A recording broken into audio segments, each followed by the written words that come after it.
Battle to the heavens के पिछले episode में हमने देखा था शोयन होंग तियानचाओ को मारकर हान फैमिली को अलविदा कहकर एक केव में आ गया था। वहां पर उसे अपने बॉडी के अंदर मास्टर जुनजी के सोल रेसिड्यू के बारे में पता चला, जिसको निकालना बहुत ज्यादा जरूरी है। पर अभी के लिए शोयन उन चारों स्क्रोल के लिए एक्साइटेड है जो उसने विंड लाइटनिंग पवेलियन के एल्डर्स से गैदर किया है। चारों स्क्रोल्स को वो बाहर निकाल लेता है। अब आगे एपिसोड स्टार्ट होती है। मास्टर जुनजी के सो जाने के बाद शोयन चारों ही स्क्रोल को देख रहा है। लाइटनिंग इल्यूजनरी बॉडी एक दाओ जोन लेवल का स्किल है। शोयन अगर इसको सीख जाएगा तो बहुत ही बड़ी बात हो जाएगी। अब उसके बाद शोयन अपनी एनर्जी को एक्टिवेट करते हुए अपनी सोल को उन चारों स्क्रोल के अंदर डालता है। अंदर जाते ही वही सिमिलर दुनिया उसको दिखाई देती है। चारों ओर लाइटनिंग और फिर टेक्निक प्रैक्टिस करने के लिए वर्ड्स इधर उधर फ्लोट कर रहे हैं। शोयन ध्यान से सभी वर्ड्स को पढ़ रहा है, एक मीनिंग बनाने की कोशिश कर रहा है। पर तभी उसको रियलाइज होता है कि स्क्रोल में टेक्निक्स के सारे वर्ड्स तो हैं, पर अभी भी उसको सही तरह से असेंबल करने का कोई तरीका शोयन को नहीं मिला है। शोयन कहने लगता है जरूरी कुछ और चीज होगी जो कि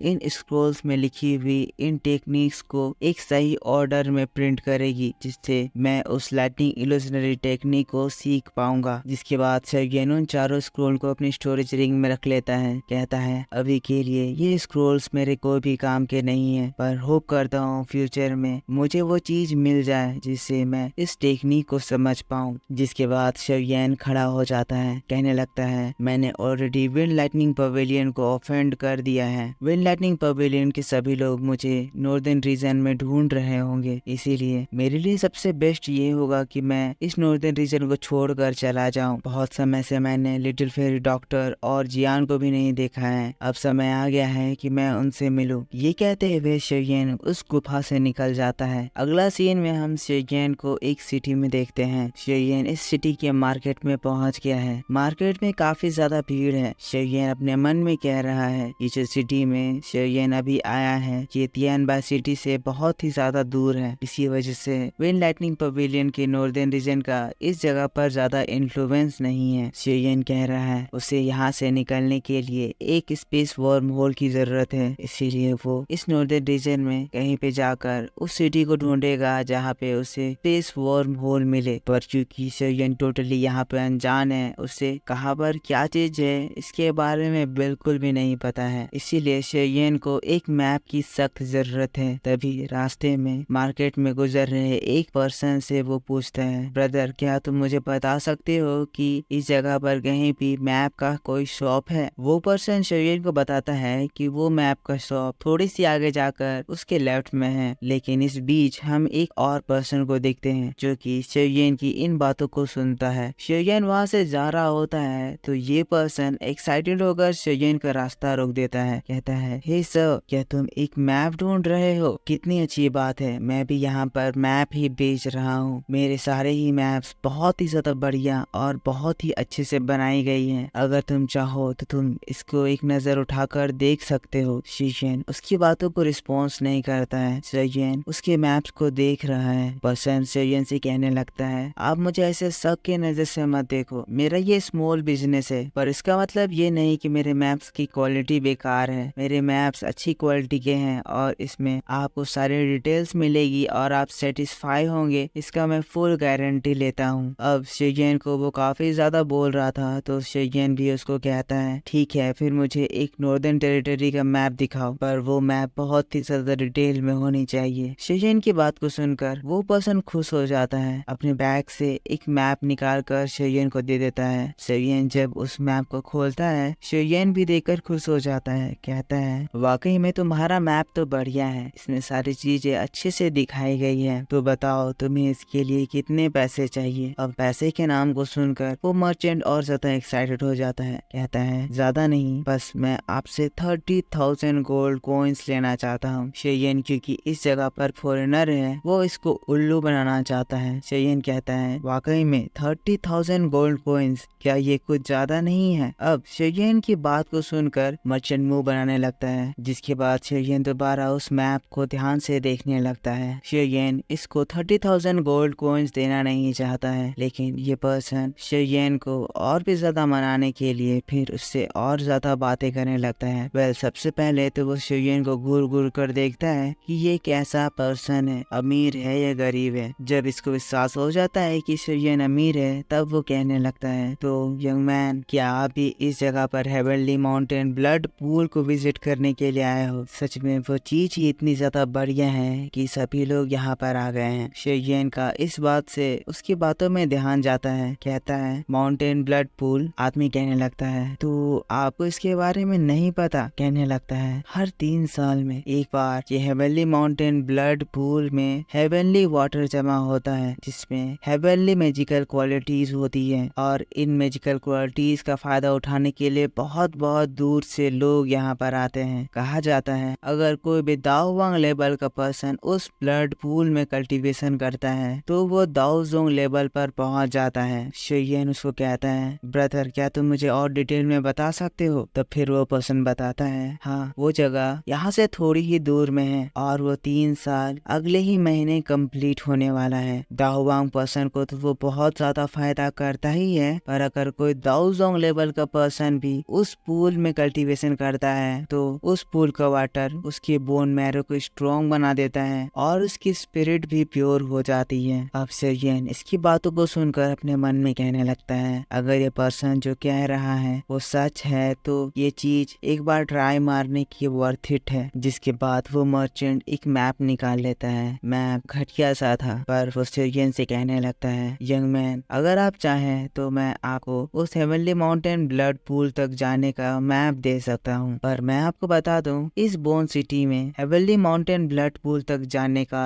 ये आखिरी मैप बचा हुआ है। अगर आप चाहें तो मैं आपको सस्ते में ये चीज दे सकता हूँ। चलिए देखा जाए हम लोग इस डील को कितने में कर सकते हैं। आपके पास जो वो नॉर्दर्न टेरिटरी वाली मैप है प्लस ये हेवनली माउंटेन ब्लड पूल की मैप, मैं इन दोनों को आपको 50,000 गोल्ड कॉइन्स में दे सकता हूँ। शिवयन फिर से उसको घूर कर देखता है तो फिर वो पर्सन फिर से मुंह बनाने लगता है, लेकिन इस बार शिवयन उसके हाथों में 50,000 गोल्ड कॉइन्स पकड़ा देता है और फिर हेवनली माउंटेन ब्लड पूल का भी मैप ले लेता है। कहता है तुमने मुझे न्यूज दी इसके लिए शुक्रिया, तुम अपने ये पैसे रख सकते हो। कहकर शिवयन वहाँ से चला जाता है। अब शिवयन से पैसे पाने के बाद वो पर्सन बहुत ज्यादा खुश हो जाता है क्योंकि एक ही बार में वो पर्सन काफी ज्यादा रिच होने वाला है। लेकिन फिर हम आगे ये भी देखते हैं कि शिवयन को ये पर्सन जो बात कहकर मैप चिपकाया था सेम वही बात आखिरी मैप वाली बात कहकर दूसरे लोगों को भी यही मैप को बेचने लगता है। सीन यहाँ से शिफ्ट हो जाता है। शिवयन इस वक्त एक रेस्टोरेंट में आ गया है। शिवयन का रेस्टोरेंट में आने का कारण यहाँ पे वो काफी सारे बातें जान सकता है। शिवयन अभी फर्स्ट फ्लोर में बैठा हुआ है और एक साके ऑर्डर किया है। यहाँ पर अगल बगल उसके चारों ओर लोग बैठे हुए हैं जो कि आपस में कुछ कुछ बातें कर रहे हैं, जिसमें से शिवयन के काम की एक पर्सन बात कर रहा है। कह रहा है इस सिटी में विंड लाइटिंग पवेलियन के कुछ कार्ड्स आए थे, वो लोग हेवनली माउंटेन ब्लड पूल के लिए जा रहे हैं। असल में विंड लाइटिंग पवेलियन की जो यंग मास्टर है वो इस बार वहाँ कल्टीवेशन करने वाली है। दूसरा पर्सन कहने लगता है इस बार तो ब्लड माउंटेन पूल के लिए बहुत सारे पावरफुल लोग जा रहे हैं, पर वहाँ पे 10 ही लोगों की जगह है। आखिर कैसे लोग वहाँ पर कम्पीट करेंगे? हम जैसे लोगों की तो वहाँ पर जगह ही नहीं है और वहाँ पर जाना मतलब उन पावरफुल लोगों से पंगा लेना जिसमें हमारी जान भी जा सकती है।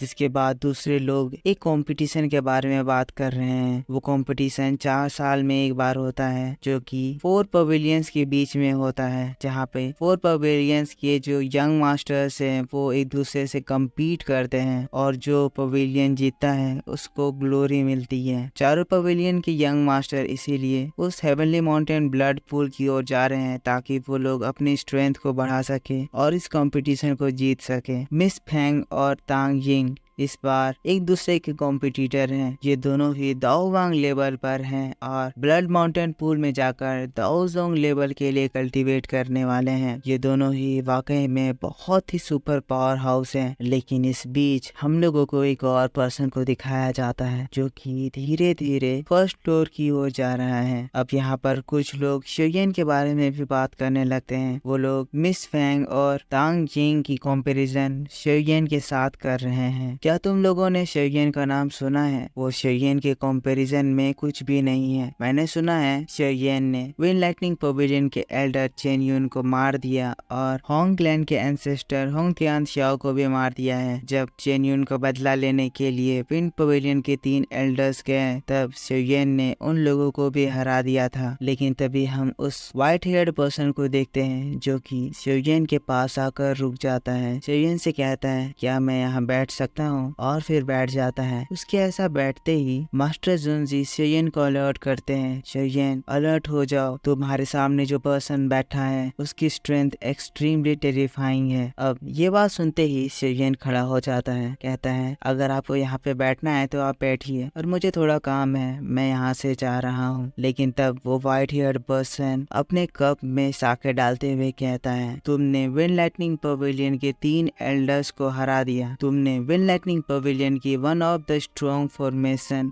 9 हेवेंस थंडर फॉर्मेशन को भी डिस्ट्रॉय कर दिया और तुम मुझ जैसे अकेले पर्सन से घबरा रहे हो क्यों शेयन? लेकिन जब शेयन अपना नाम सुनता है वो रुक जाता है। वो समझ आता है कि इसको शेयन के बारे में अच्छे से पता है और वो यहाँ शेयन को मार नहीं आया है। अब ओल्ड मैन जब शेयन को शेयन कहकर बुलाता है लोग ये बात सुनकर एकदम शॉक्ड हो जाते हैं। तो यही लड़का शेयन है, पर ये तो कितना सा छोटा है, पर ये दूसरा पर्सन कौन है? तब शेयन उस पर्सन से कहता है आखिर तुम कौन हो? तब वो पर्सन बताता है मैं फेटियान। अब फेटियान का नाम को सुनकर यहाँ ये लोग घबरा जाते हैं, कहते हैं फेटियान? फेटियान तो विंड लाइटनिंग पवेलियन के नॉर्दर्न रीजन का मास्टर है। अब शेयन जब ये बात सुनता है शेयन तुरंत ही अपने रूलर स्वॉर्ड को समन करता है और अगले ही पल फेटियान के ऊपर एक फास्ट अटैक करता है। पर तभी हम देखते हैं फेटियान अपने फिंगर टिप से अपनी एनर्जी बाहर निकालता है और शेयन के अटैक को रोक देता है। यहाँ पर एक जोर का धमाका होता है, पर वैसे ही शेयन खिड़की से निकलकर वहाँ से भाग जाता है। हम लोग इस फेटियान को देखते हैं जो कि शेयन की इस अटैक के बावजूद भी एकदम शांत बैठा हुआ है। शेयन के यहाँ से जाने के बाद भी टोटल रिलैक्स्ड है। अपनी चाय खत्म करता है, कहता है तो तुम्हारे पास एक स्ट्रेंज फायर है। मेरे तीनों एल्डर्स से ही कह रहे थे तुम्हारे पास ऐसी टेक्निक है जिससे तुम हेवनली फ्लेम को मर्ज कर सकते हो, पर शेयन तुम मुझसे नहीं बच सकते हो। कहते हुए वो भी शेयन के पीछे जाता है। और यहाँ इसी बात के साथ बैटल टू द हेवंस का ये एपिसोड इस जगह पर खत्म हो जाता है।